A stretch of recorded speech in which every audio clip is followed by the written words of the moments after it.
All right. So here's what I want to hit on. We just talked about how, okay, PFF can get ridiculous, right? And all that. So let's step away from PFF and let's jump into some SIS data. That sound good? Let's just kind of Yeah. take a quick Fred, gander. just real quick. Fred's got a Yeah. good. He's too many autumn colors, baby. We need more green grades. Yes. That's true. Completely agree. We need spring in the air over here. Yes. Exactly. So this is SIS, and I'm going to try to get it to where we can read it fairly easy here. All right. Gosh, I don't want to take us off the screen, but I may have to here just to make it a little easier on everybody. Okay. People are going to log on and go, I don't want to watch a spreadsheet. I'm going on to the next channel. But so let's talk defense here. And again, this is pass rush. Let's key in on the pass rush. We're talking Kenny Clark, right? Look at the pressure percentage over here on the right. Okay. So obviously, Bullard, McDuffie, Nixon, you kind of throw those out, with the bath water because those are designed pressures. To me, those are Halfley stats. That says a lot about Halfley and how he's dialing up pressure from a manufactured standpoint, right? And just the total of pass rushes, I think, right? 1, 5, and 3. Exactly. Yeah, that right here. Yeah, yeah. So let's slide down and say, okay, of anyone who has more than 10 pass rushes, who's leading the way? Look who it is, Devontae White at 11.1%. Okay, so again, he did this last year. He's a great pass rusher. He's just not as effective against the run, right? Rashawn Gary 8.9, then Kenny Clark 8.9. Those numbers. So look at Kenny Clark's grade and go, okay, pass rush from a pass rush standpoint, he's the third best pass rusher as far as pressure rate on the team right now. Okay. Now, if we go over to run defense real quick, and this is just the Green Bay Packers. Okay. Let's go right here. And I want to look at the average tackle depth. Okay. Let's go negative is better. Look at Devontae Wyatt, fellas. Minus 1.3. So his average, when he makes a tackle, on average, it's 1 yard behind the line of scrimmage is the way I'm understanding that. That makes sense? So Eric Wilson, look at that. Minus 0.2. Evan Williams, of course, very small sample size, I'm sure, with the rush snaps, only 4. Preston Smith, one of your best run defenders, right? Carrington Valentine been fairly effective with his 38 snaps. Lucas Van Ness against the run, been solid. I've seen people calling for Lucas Van Ness's head. Like he's one of the better run stuffers so far this year. Keyshawn Nixon, of course, they're playing aggressive off the edge. That goes hand in hand with what Halfley said. TJ Slayton, 2 yards. Edgerrin Cooper, 2 yards. Kingsley Enagbare, 2 yards. Quay Walker, 2.1. Rashawn Gary, 2.3 off the edge. Where is Kenny Clark, guys? Look at this. 4.4. Again, when you go one gap predominantly and you get out of a 34 jam front and these guys are penetrating up the field, you're running right past the ball carriers in some cases. Then you got to turn around and go chase them down the field for 4 yards and make the tackle. That's not a good look there for the most expensive player. I mean, for God's sakes, Xavier McKinney almost has a better average tackle depth, and he's playing post safety, Jacob. Like Kenny is in the 1 to 3 or 1 to 3 tech. So that's a tough look, man. Let's look at broken tackle percentage. I feel like he's cleaned that up a touch, and we got to filter out a lot of stuff here. Preston Smith hasn't missed a tackle yet. That's phenomenal. Lucas Van Ness hasn't missed a tackle. TJ Slayton hasn't. Edgerrin Cooper hasn't. A lot less snaps there with Edgerrin Cooper, obviously. Kingsley Enagbare, no missed tackles. Rashawn Gary, no missed tackles. Kenny Clark, no missed tackles. So that's good because last year that was kind of high, right? So who has all the missed tackles on the team? Let's get to it. Eric Wilson, believe it or not, at 16.7. Isaiah McDuffie at 16.7. Quay Walker, 19%. You see, now you're starting to see like, okay, yeah, see your point there. That's not the good aspect of his game for sure. Devontae Wyatt, that's been the knock on him. He can get after the pass rusher, but boy, he misses a quarter of the tackles so far this year, right? So just something to kind of keep an eye on there. Now let's go to pass defense. Real quick, can you just scroll down to the bottom there? I think you just kind of glossed over the fact Okora Boy is there, one of the highest paid cornerbacks in the league. I understand they are to be, most predominantly covering the pass and all that kind of stuff. But if you got Jair and look at the other one, Stokes, both of them missing quarter of the tackles. I mean, that's, to me, in my opinion, when I think about dominant defenses, if a rush kicks outside, you see the corners coming up and throwing wood, dude. They're not afraid to come in and make tackles. And, I just feel like that right now, Green Bay still, some of that secondary is like if they break a one off and they're past 5 yards, it's like hold your breath, hope that one of the linebackers or one of the D linemen can tackle them, because it's not going to be the cornerbacks. Right.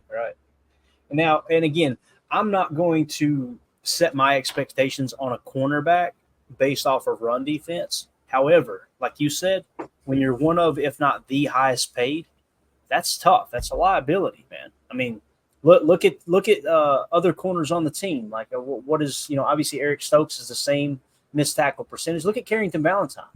You wonder why he got snaps. Right. That dude hasn't missed a tackle yet, playing physical. And Keyshawn, look at him too. Yeah, I mean, to his credit.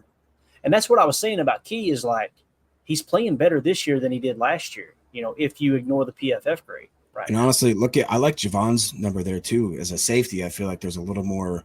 He's probably going to have more like open field style tackles that he's going to be. I still think that's a good number in my opinion. It's impressive. It really is, man.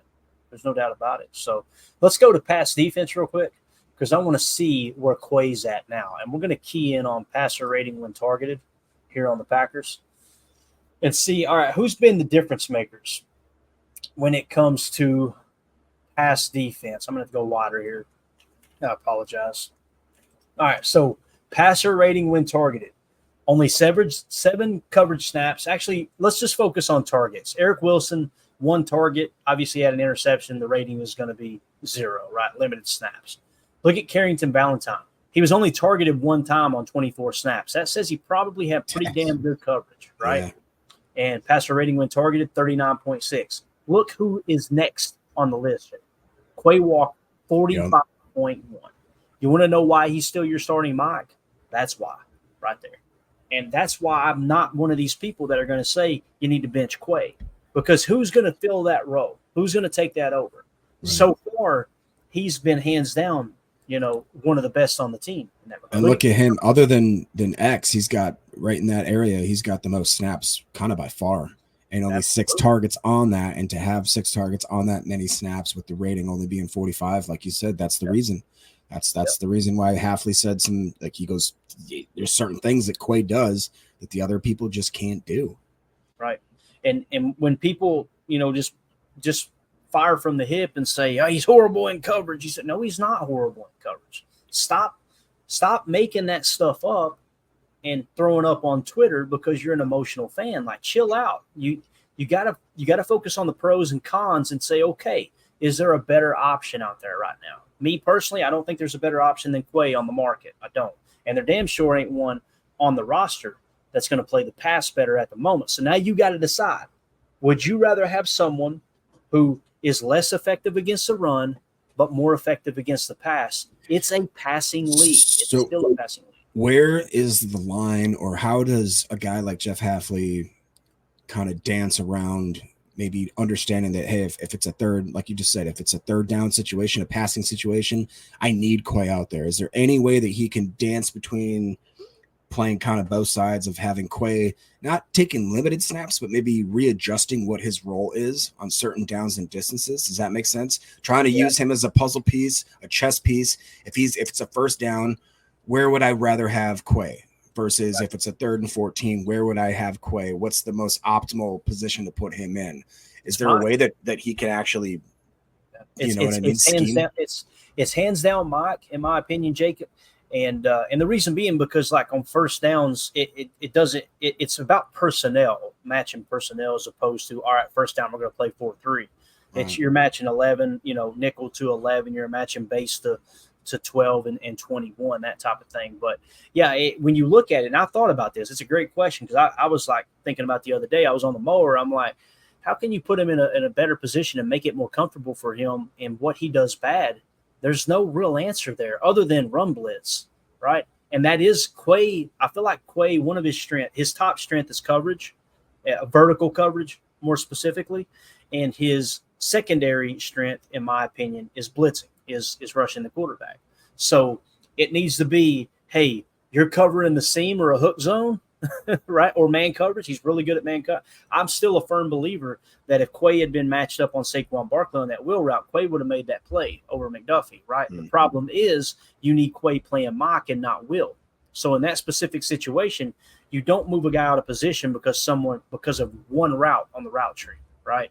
That's your return on that investment is going to be far too low, in my opinion, if that makes sense. So, but yeah, so Keyshawn Nixon leading the Carrington Valentine leading the corners at 39.6.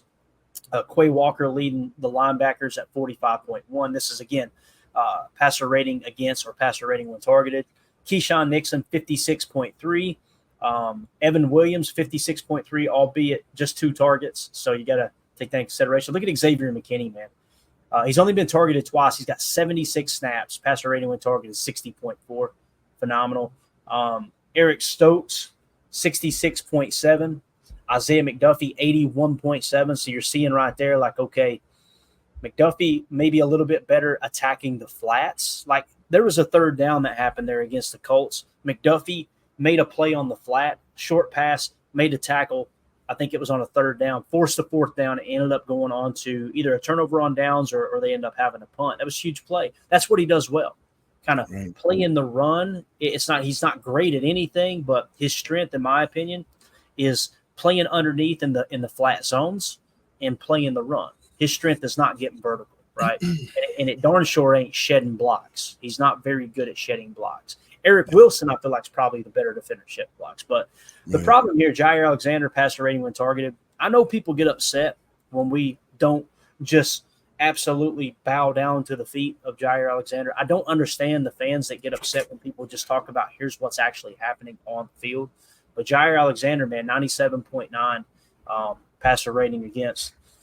That's a tough look, man, when you're paying him all that money. And again, things got better last week. So hopefully that number continues to come down because A.J. Brown just absolutely cooked in week 1.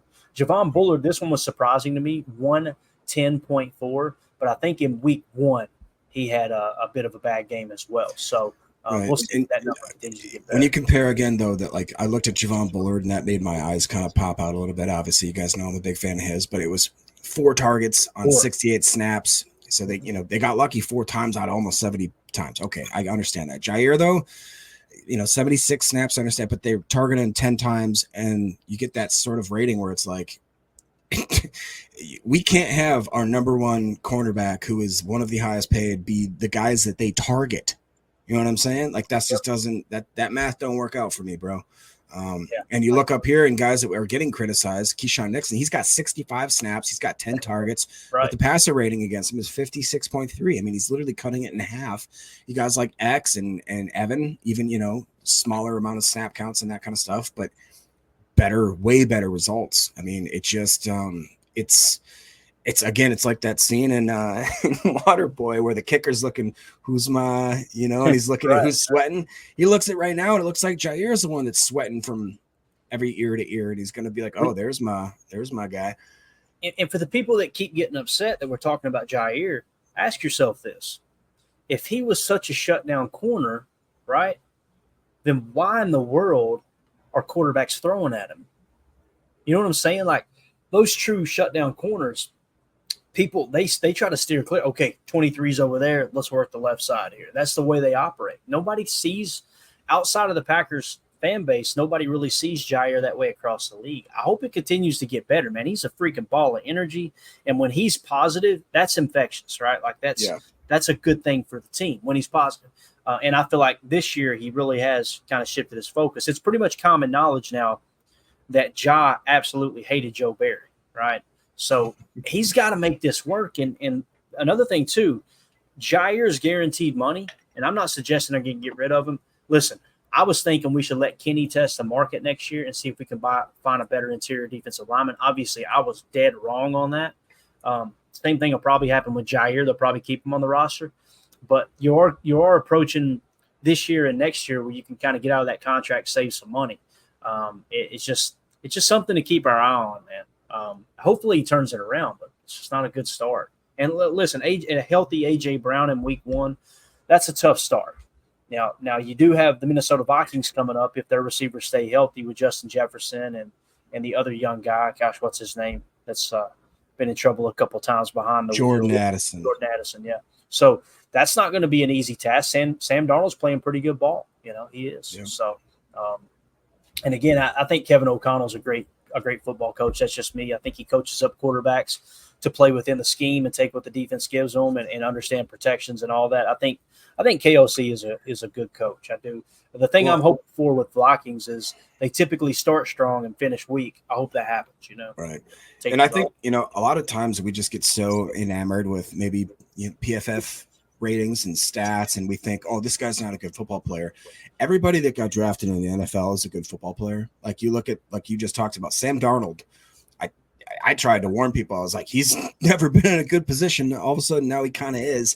You look at guys like Alan Lazard and Tyler Conklin, who just got basically catapulted as to looking like some of the best receivers in the league because Rodgers decided to throw with them and has confidence in them. And you never know who's going to shine on any given week because of the fact maybe that certain talents of those players are highlighted and used in the right way. I think like we forget is that certain players and coaches maybe just aren't on the same page and they don't know, or they maybe have an ego to both of them. There's coach ego too. We talk about player ego. I know for sure there's coaches. I had some that were like, we're not playing you, and that's just because I don't like you. You know what I mean? And I don't like your parents. Exactly. I've heard of those. Yeah. Crazy. So Javon Bullard, we just talked about the passer rating and targeting. For the people that like the dog on PFF, this PFF data lines up absolutely perfect with the SIS data. Think about it. His coverage grade, 52.9. That's what you see in the passer rating when targeted, right? But look at that run defense grade, 78.2. So that makes sense too. Yeah. How do you put him in a position to be better, right? And you want to be able to disguise, but it kind of feels like Xavier McKinney, both his interceptions, playing post safety. Javon Bullard's strength, run defense. Kind of feels like you need to play him more at the spur and lean into that. That will make you more vulnerable from a sense of teams will be able to pick up on your, what am I trying to say here, your tendencies. That's huge. But put guys in a position to be good, right? That should be overall. You know what's cool though about him? Check out his by position snaps and how versatile he is. That was the one thing that we talked about when we were drafting this guy, is that you don't know where he's going to line up. He can be all over the place, kick coverage, free safety, wide cornerback, slot cornerback, box, and he's been on the D line, guys, 7 times, which is more than he's doing wide quarterback. That's pretty cool. They said he added powder to the Gatorade cooler too. The dude does it all, right? And that versatility is huge, especially as you get later in the season and people start to get banged up. It can be a big factor. Let's see if we can kind of dive into another. Let's talk about where these players overall rank. Okay, Xavier McKinney, the 16th highest graded safety in the league right now. Okay, Javon Bullard, as bad as that 59.7 looks, he's the 50th best safety in the league. Keep in mind, as long as you're within the top, 64, you're kind of considered okay. That's starter grade. That's, to me, what that says, Jacob, is that's middle of the pack, number 2 safety. That's not bad for a rookie. Yeah. If you get that PFF grade up into the 60s, that's a good, solid rookie year. It really is. Do you think it's fair to what is your most disappointing grade? I mean, we already covered Kenny Clark, so I think we have to wipe that away. Hands down, it would be Kenny. If you say, all right, you got to pick a second one here on defense, Jacob. I think it'd be Gary, wouldn't it? For all the hype about Gary coming out, and he's not even in a top. He looks like a 3rd string right now as far as. Here's the thing that cracks me up about Gary, and this isn't a shot at you. No. First of all, look at the quarterbacks we face. Once again. That's true. Everybody wants that grade to be high and him be overly aggressive until you got Tommy DeVito running for $120 on you. You know what I mean? Now all of a sudden it's, what are we doing? So I think that's what's going on. And it's going to happen again, maybe not with Gary this week. I'm kind of expecting Gary to potentially have a good week. And the reason being is I see them trying to – Will Levis likes to run left. Okay, let's hit on this real quick since we're at it. Remind me we were talking about Gary, okay? But let's go to a little bit of the tape here. And I'm going to show you guys what I'm talking about with Will Levis. I sent a tweet out right before we went live. And this is what the tweet said here. Let me get a little closer. I can zoom in a little bit. All right, yeah. So I put Packer fans may have to wait one more week on traditional pass rush. Will Levis likes to bail early and is most comfortable throwing right. Probably going to see more stunt spying on his left and let Gary hunt off right tackle. So this may be the week that Gary goes hunting. Watching this left box right here. Watch what Will Levis likes to do. And notice the front shaded to the right here, okay? So Keep that in mind. We'll play action. Look where he bails to. Right? The dude can run. He can run. He can hurt you with his legs. Okay? Now let's watch it again. Key in this time on this wide 9 out here, Jacob. Think about the Giants game last year. How did this play? What went wrong on this play right here? Okay? Watch over pursuit. Yeah. Look at the wide 9. Watch what he does. Look at him take himself out of the play. Yeah. It's crazy, right? And the other thing is this defender here, there should be no getting upfield. You should be strafing. You should be aiming for his outside shoulder because you've got help over here. You know, right. you know what the scheme was. You were loaded to the right anyway. So there's mistakes made by the defense here that allowed this play. But I'm just simply pointing out, this is why you can't just pin your ears back and do that, what everybody's wanting to do. Now, notice if you do it on the right side here, he likes to scramble left. And, oh, by the way, scrambling left, that's where he's thrown 2 of his interceptions.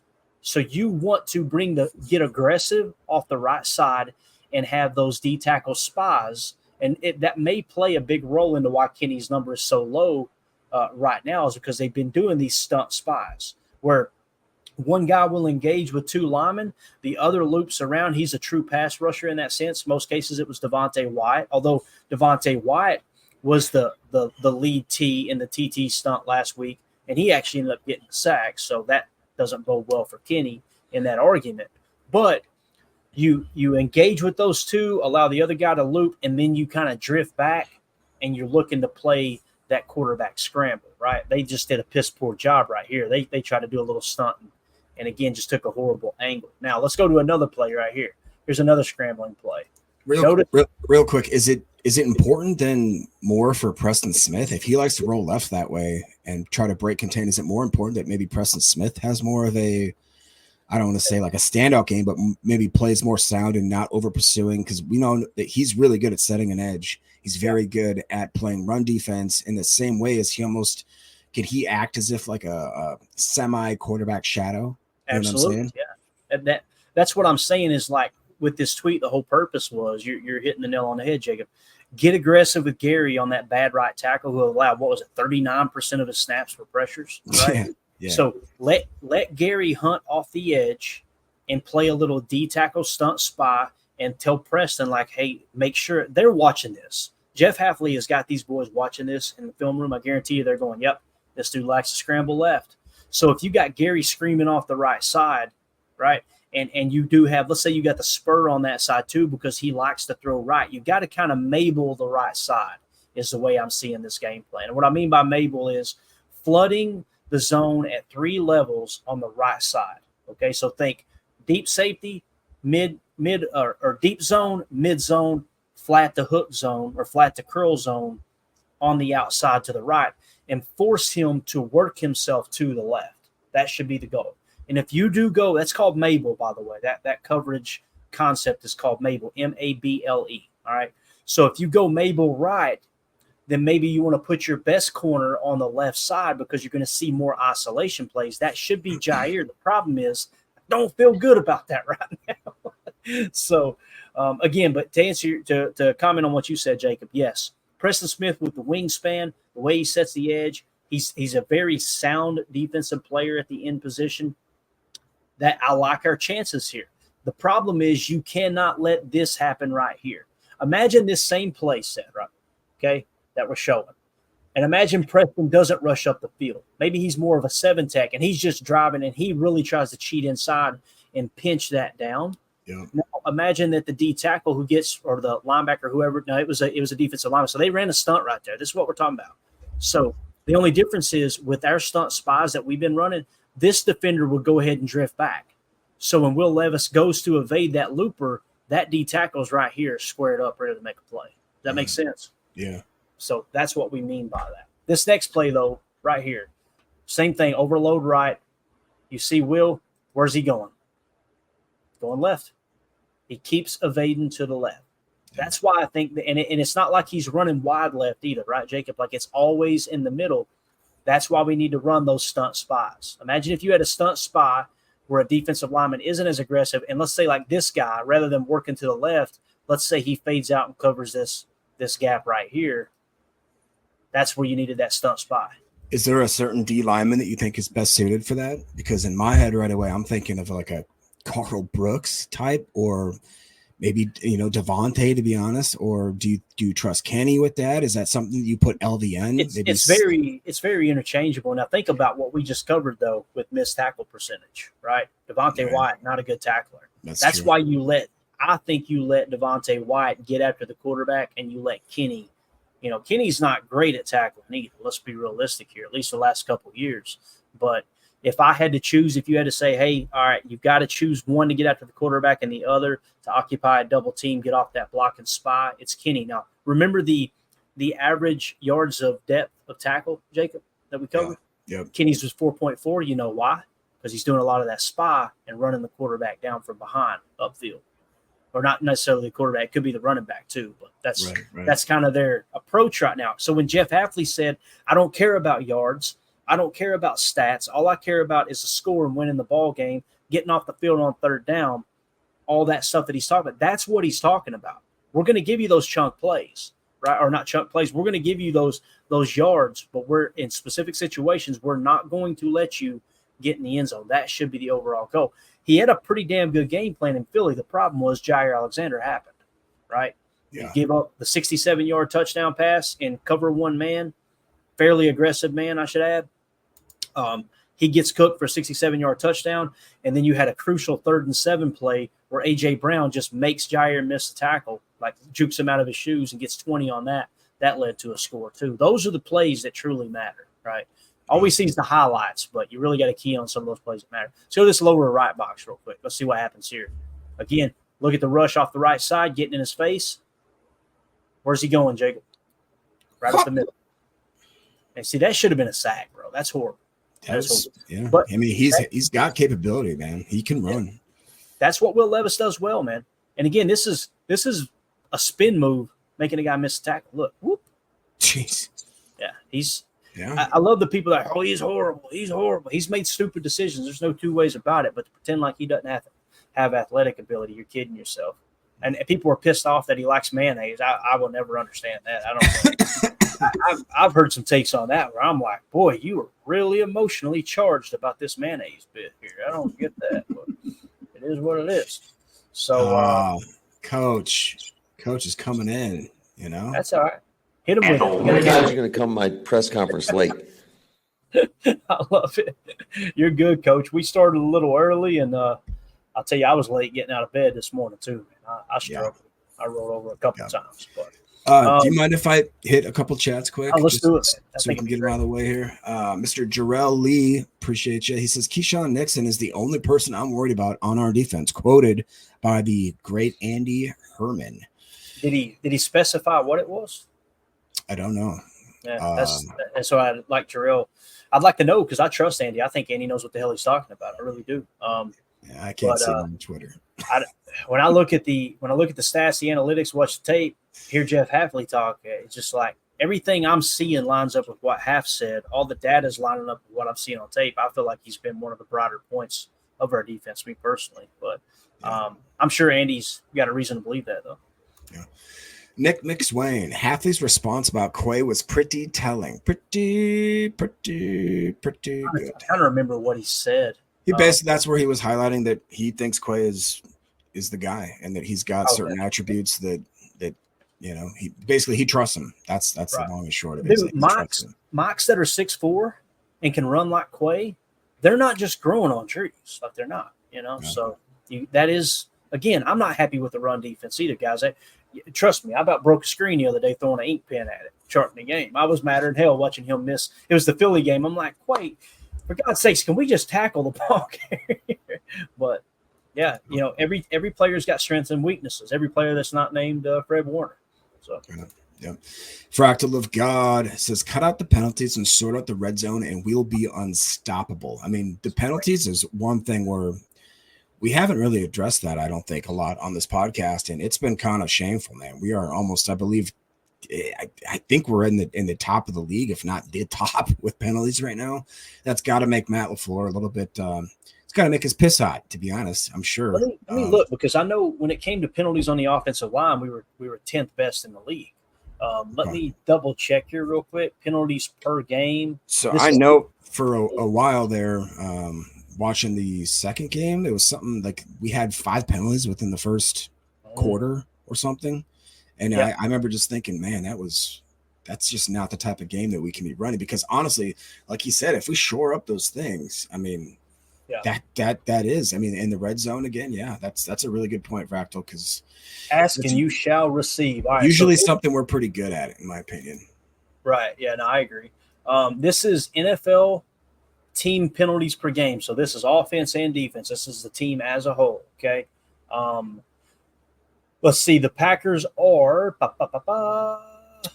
tied for 23rd. So they're averaging 8 penalties per game. All right. Mm-hmm. And Baltimore, you want to know why they're off to an 0-2 start, which is so uncharacteristic? 9 penalties per game. Cleveland, God love them. Bunch of convicts out there. 12 penalties. And look at some of these teams that are up towards the top here. You got Vegas, who's been kind of a surprise here. Didn't they beat? Was it Dallas they beat? No, it was the Saints. Saints. Yes. So Vegas only 2.5 a game. LA Rams playing some pretty sound ball. Indianapolis, believe it or not. Atlanta Falcons, San Francisco 49ers. Is there a stat that shows yardage? Tennessee's 16th there. Is there a stat that shows penalty yardage by chance? Let's see, man. See if we can comb through here and find it. Penalties. Penalty yards. What do you want? Yards per game? That good? That sounds all right. All right. Penalty yards per game. So Vegas. So far, Vegas, only 15 penalty yards per game. That's pretty impressive. So Green Bay in penalty yards per game is 21st at 60.5. Okay. So imagine if you had 50 extra yards of invisible yardage on your side. That's at least 3 points, right? So at least. Yeah. Let's see where Tennessee is. They are 13th at 47.5. So they're a little bit better than Green Bay in that regard, but it's not a huge difference, just 13-yard difference, per game basis there. But that's cool, man. That's cool. I'm glad he asked that question, just kind of get a little bit better grab of that. And then Prince comes in asking, PFF grades don't take in consideration the quality of the player that you were up against. Jair going versus the number 1 wide receivers each week has an effect on the grade. I don't know if that's true or not, because I've never asked any PFF, contributor if they do take that into consideration. So if they don't, I think that's a fair point. But PFF is so meticulous that I feel like they may actually have some sort of metric there. I don't know. I could be wrong. There's a lot of things that have changed with PFF since they went to the Madden rating system. There's a lot of people pissed off at PFF. Ryan did a great podcast the other day. He kind of tied some loose ends together for me because I had been following it a little bit, and they're kind of going a little more mainstream. And people typically get mad at the social media aspect. Like they'll put a tweet out, and you'll see it'll say so and so's opinion. Essentially, is what it is. It's like I don't care about that stuff. I'm looking at the data, right? But the grades are the main thing I'm focused on. And again, I don't depend on PFF for everything. I cross-check it with SIS data. I cross-check it with next-gen stats. I do a lot of that stuff, and I cross-check it with me actually watching the tape. I know a lot of people say they watch the tape, and they don't. My goal is every snap of Packers football at least 3 times. That's my goal, and I hit that goal this week. Last year, I was doing it 5 times. I got out of control last year. It about cost me marriage. But, but yeah, as far as that going up against the number 1 receiver, Prince, I love you, bub. Respect your opinion. I got to disagree. It just feels like a damn excuse. The guy's supposed to be a number 1 corner. Darrelle Revis, and again, Jai isn't complaining, but nobody looked at Darrelle Revis and said, yeah, man, but he's going up against the number 1, Yeah. They didn't look at Richard Sherman. Now, Richard Sherman didn't travel. And by the way, Jai doesn't travel all the time either. He's traveling more this year, which is what the fans wanted. Right. Why don't we have Ja following the number 1? For the most part, he did that against A.J. Brown. How'd that work out for us? Yep. Again, I don't understand that mindset. I don't understand. That's not Prince saying that. What Prince is saying here makes a lot of sense. I just, from a business owner standpoint, from that perspective, no excuses. We threw you the book. You've got top-class facilities. world-class facilities. You've got great coaches. Go make it happen. If you can't, you get somebody else in here that can. And if you can't, guess what you can do? You can spend money in other spots, right? So that's the problem I have. Notice when I talk about my positions of tier 2 importance, cornerback isn't one. It's not. That's one of the reasons why. Tennessee's 0-2. They made a huge trade and spent a bunch of money on L'Jarius Sneed. They're 0-2. Just saying. So. Finally finishing up the comments right now that we got highlighted. Fred McFarty coming in hot saying we should only expect good pass rush against statue quarterbacks, ? This isn't 1985. Many quarterbacks today can run. I understand what you're saying there.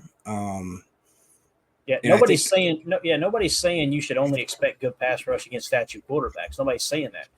I think it's fair to say that you can expect a better pass rush for their capabilities. What we're saying is you can't. Let me again read that comment and go back and watch Tommy DeVito last year. That's all you get. That's what happens when we're not talking about don't try to get to the quarterback, guys. That's not what we're saying. Devontae Wyatt sacked Anthony Richardson last week on a TT stunt. That was one of those spy stunts. He beats the double team, comes around. The other defensive tackle was kind of, all right, let me lay back, make sure. It was actually LVN. You'll see LVN come back in off his outside shoulder, and then he kind of fades back to the inside. You could tell they're going, all right, look, let's don't get too aggressive here because Anthony Richardson will take it right up the gut. Nobody's saying that you can't rush against any quarterbacks other than statue quarterbacks. But what you're refusing to acknowledge is the game plan is you can't just pin your ears back and go. When you do that, I'll tell you another game that they did that to. We'll go way back in the vault. Since you mentioned 1985, go watch the playoff game at Lambeau against Mike Vick. Watch how they rushed that cat. We're talking early 2000s, right? It's a tale as old as time. When you just pin your ears back and I'm just going to go beat this guy in front of me and then I'll find the quarterback, that's how you end up getting gashed. Remember when we played against Colin Kaepernick? Did the same thing to us. Another great example. Same thing. And there's a time and place to go, all right, guys, let's go get him, right? Especially in like those really third and longs. But when you're playing on schedule or semi on schedule at a 2nd and 7 look, and you just pin your ears back and everybody goes one gap and you just attack, and everybody wants that until they gash you for 20 yards. That's all. As my old roommate from Philly used to always remind me, 4th and 26. I'm pretty sure that was against Donovan McNabb where we did the same type of stupid crap where we just rushed past him, was able to step up in the pocket. I don't remember if that was him for sure, but I swear I remember that happening where he was able to just elude because we overrushed and then throws a bomb down the sideline. And it's just, it's that's like you talked about, man, just too over aggressive and not using more of a slow mentality to the game, especially when you're rushing. Like you got to have smart rushers on that edge. Yeah, Jason Yu says thinking of those games hurts the soul. That might be bad, man. Sorry, guys. Yeah. Fred McFarley says, I wish all 22 was the default live view. I've on games on TV. Fred, I've been saying that for years too, man. It's like, why not have that as an option? Like, that's what I would watch. I swear that was a thing that they were talking about back in the day. I know for sure they had it for a while with NBA where you could switch from the court view to the hoop view, which was really cool. Like, why is that? If you're going to pay, again, we can have the conversation about what it's worth and all that stuff. You can't tell me that you can't throw in a few different camera angles if I'm paying $600-700 or whatever the case is that you're paying. That to me seems pretty simple. I don't get how we haven't done that yet. Greg Rice comes in and says the same thing because Fred, I wish the viewer could choose the shot they want. Again, I swear that used to be a advertisement that they had. I swear they had that. We lost that technology. We've lost it. We can't go to the moon and we can't switch camera angles no more. Jason Hughes says I'd pay for it all 22 view during live games. I would too. Bro. Yeah, I would too, man. Yeah, and that's why when I go to games, like I would rather watch the game on TV than go in person. And people are like, oh, I love the environment, the atmosphere. I love that leading up to the game. But Jacob, you watch the game with me. Like, yes. Me, everybody else, hey, let's get a beer. Let's do it. Nope. I've got I've got to be able to see the whole field. Clayton was dialed in. I'm grabbing beers left and right. I'm grabbing Mandy cheese curds. We get the guy behind us. Remember, he said, "You can't get no more beer. They cut you off." I went back and grabbed 2 more, and he goes, "What the hell?" He was so mad. Oh, that was great. But yeah, that's why I like to sit in the box at Lambeau so I can see everything. Right? I've been some of the best seats I had was next to the players' tunnel, and I was 10 rows from the field. And it was awesome. That was actually Aaron Rodgers' very first start as a Packer, Monday Night Football against the Vikings. And it's great, man. You're down there with everybody. Everybody's, hugged up, laughing, cutting up, everybody drinking, having a good time. But every play, you're going, what happened? What's the big screen? That's just not how I watch football. So there you go. Prince says we can't go to the moon because of the aliens. Obviously, it's just science. Wish we had our conspiracy music. I apologize. They ruin everything. That's what they took from us. That's what they All took right, Jacob, you got anything else you want to hit on here, man? We covered everything pretty well. I was going to see if we could I'll try to do an afternoon show. I'm not going to set a specific time, gang. So just be ready, be looking for it. As soon as I do, I will let everybody know. Like I'll post the link. But yeah, if I had to guess, I would say 3 p.m. Eastern, so it'd be 2 p.m. Central, something like that, Jake. So okay, yeah, if you're available. Work. Yeah, I'm quite sleepy. I'm gonna take me a little bit of nap right now, but nappy nap, well, napskis. I'm too old to stay up as late as I did, man. But hey, there's some good college football on today, guys. So make sure you tune into that, and just keep a watch out for YouTube because, like we talked about earlier, they maybe aren't giving a notification. So just stay dialed in. Check our Twitter. And we'll be hopefully giving you guys some more content. So yeah, and if we do go live, like I said, I'm going to shoot for 2 p.m. Central, 3 p.m. Eastern.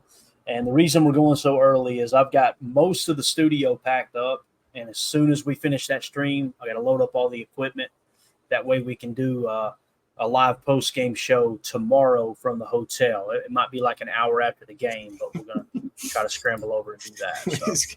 Getting some words of encouragement by Mr. Larry Cano, always awesome fan of the show. He says, this morning's show does not suck.